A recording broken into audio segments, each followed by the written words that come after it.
Mantengamos firme la confesión de la esperanza, pues fiel es el autor de la promesa. Aleluya, aleluya. Lectura del Santo Evangelio según San Lucas. Gloria a ti, Señor. En aquel tiempo, Jesús estaba a la orilla del lago de Genesaret, y la gente se agolpaba en torno al suyo para oír la palabra de Dios. Jesús vio 2 barcas que estaban junto a la orilla. Los pescadores habían desembarcado y estaban lavando las redes.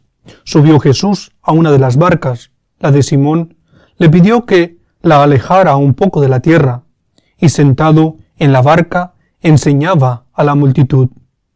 Cuando acabó de hablar, dijo a Simón: «Lleva la barca mar adentro, y echen sus redes para pescar». Simón replicó: «Maestro, hemos trabajado toda la noche, y hemos pescado nada». «Y no hemos pescado nada, pero, confiando en tu palabra, echaré las redes». Así lo hizo, y cogieron tal cantidad de pescados que las redes se rompían.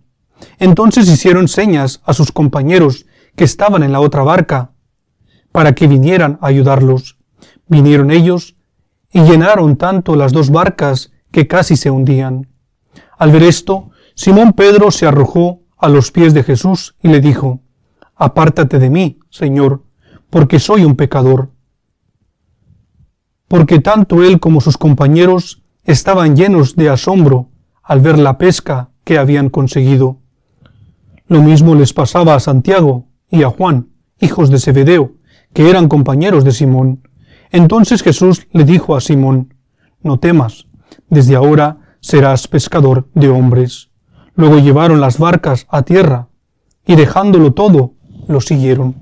Palabra del Señor. Gloria a ti, Señor Jesús.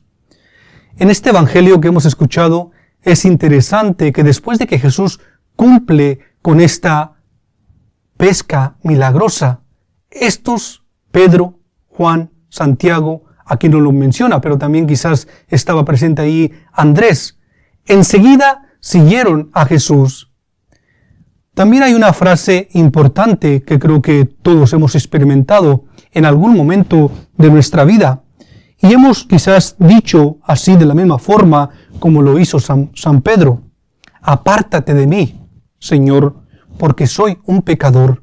Yo también debo confesarles que cuando empecé este recorrido en el seminario, especialmente el primer año, el segundo año, un poco, ya no tanto, pero seguía allí, y me cuestionaba en mi oración, constantemente decía: «Señor, apártate de mí, porque yo soy un pecador». Es decir, tenía dudas si Dios verdaderamente me estaba llamando para servirle como consagrado, como religioso y quizás como futuro sacerdote. Ciertamente tenía miedo, tenía dudas, y esto ciertamente es evidentemente humano. No obstante, dejaba a un lado una parte que es la parte esencial, y es las mismas palabras que Cristo le dice a Pedro: «No temas, desde ahora serás pescador de hombres». ¿Por qué? Porque cuando nosotros nos reconocemos pecadores, reconocemos la grandeza de Dios y reconocemos también nuestra miseria, nuestra pequeñez, nuestra necesidad de estar constantemente pidiéndole a Dios perdón y pidiendo que derrame su gracia. En ese momento reconocemos nuestra pequeñez, reconocemos nuestra fragilidad y evidentemente le decimos: «Señor, apártate de mí, porque soy un pecador». Pero después Él nos va fortaleciendo y nos va haciendo ver que solo su gracia nos falta, solo su gracia nos basta, así como le dice a San Pablo: «Pablo, te basta mi gracia». Y eso es lo que Cristo nos dice a cada uno de nosotros. No necesariamente tienes que ser un religioso, un sacerdote, sino que Cristo en cada momento de nuestra vida nos dice: «Te basta mi gracia». La fuerza se manifiesta en la debilidad.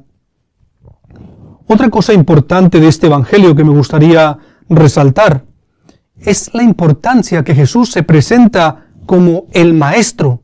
De hecho, cuando llega a la orilla del lago, inmediatamente se sube a una de las barcas y se sienta en la barca para empezar a instruir a las personas que estaban allí, que estaban con deseo por escuchar las palabras de Cristo. Él es el Maestro.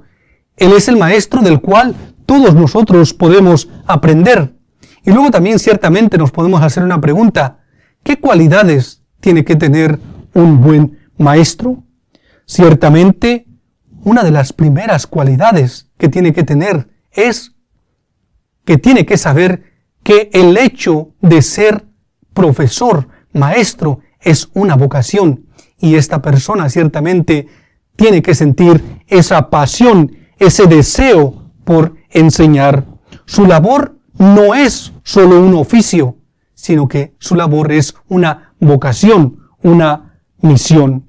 Un maestro auténtico es apasionado por la enseñanza, inspira a sus alumnos y les transmite amor por el aprendizaje. Entre sus cualidades esenciales destacan la paciencia, la empatía. Cada estudiante es único y aprende a su propio ritmo.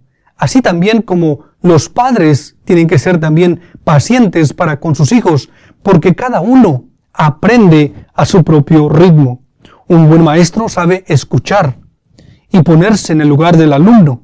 También debe poseer ciertamente claridad y dominio de su materia, explicando con sencillez las cosas complejas, las cosas difíciles.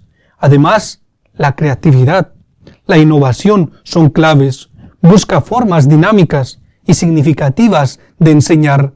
Estas son unas cuantas características, ciertamente que pueden existir muchas más, pero lo importante es que nosotros reconozcamos a Cristo como el Maestro, como el Divino Maestro. El Evangelio nos muestra a Jesús como Maestro por excelencia. San Lucas nos dice, la gente se agolpaba para oír la palabra de Dios. Cristo no solo enseñaba con palabras, sino con su ejemplo. En la pesca milagrosa, Pedro confiesa su fracaso, pero dice, Maestro, hemos estado bregando toda la noche y no hemos pescado nada, pero en tu palabra echaré las redes. Confiando en Cristo, logra una pesca abundante. Ante esto nosotros ciertamente podemos caer en una trampa y pensar que todo aquello que hacemos, ya sea nuestro trabajo, nuestras actividades en casa, cualquier cosa que hagamos, podemos caer en el error de pensar que lo hacemos con nuestras propias fuerzas, con nuestra mejor estrategia que podamos usar, y ciertamente caemos en el error y excluimos la ayuda de Dios, cuando nosotros tenemos que reconocer que no podemos hacer nada sin Cristo. Y es de ahí la importancia que todo aquello que hagamos, lo hagamos por Cristo. Señor, esto se me dificulta. Esto, Señor, no sé cómo hacerlo. Señor, te pido que me ayudes para que yo pueda hacerlo de la mejor manera posible. Desde ahí va desde cómo ser un buen profesor imitando a Cristo, cómo ser un buen padre para educar a los hijos, cómo ser una buena madre para guiar, conducir a sus hijos por el camino del bien. Aquí hay una gran lección. Nuestros esfuerzos son estériles si no confiamos en el Señor, ya que un maestro en el aula, una madre en su hogar o un padre guiando a sus hijos, todos estamos llamados a imitar al Maestro. Cristo nos dice, no temas, desde ahora serás pescador de hombres. Que nuestra vida sea una enseñanza viva del Evangelio y pidamos la gracia de aprender siempre del Divino Maestro. Que así sea.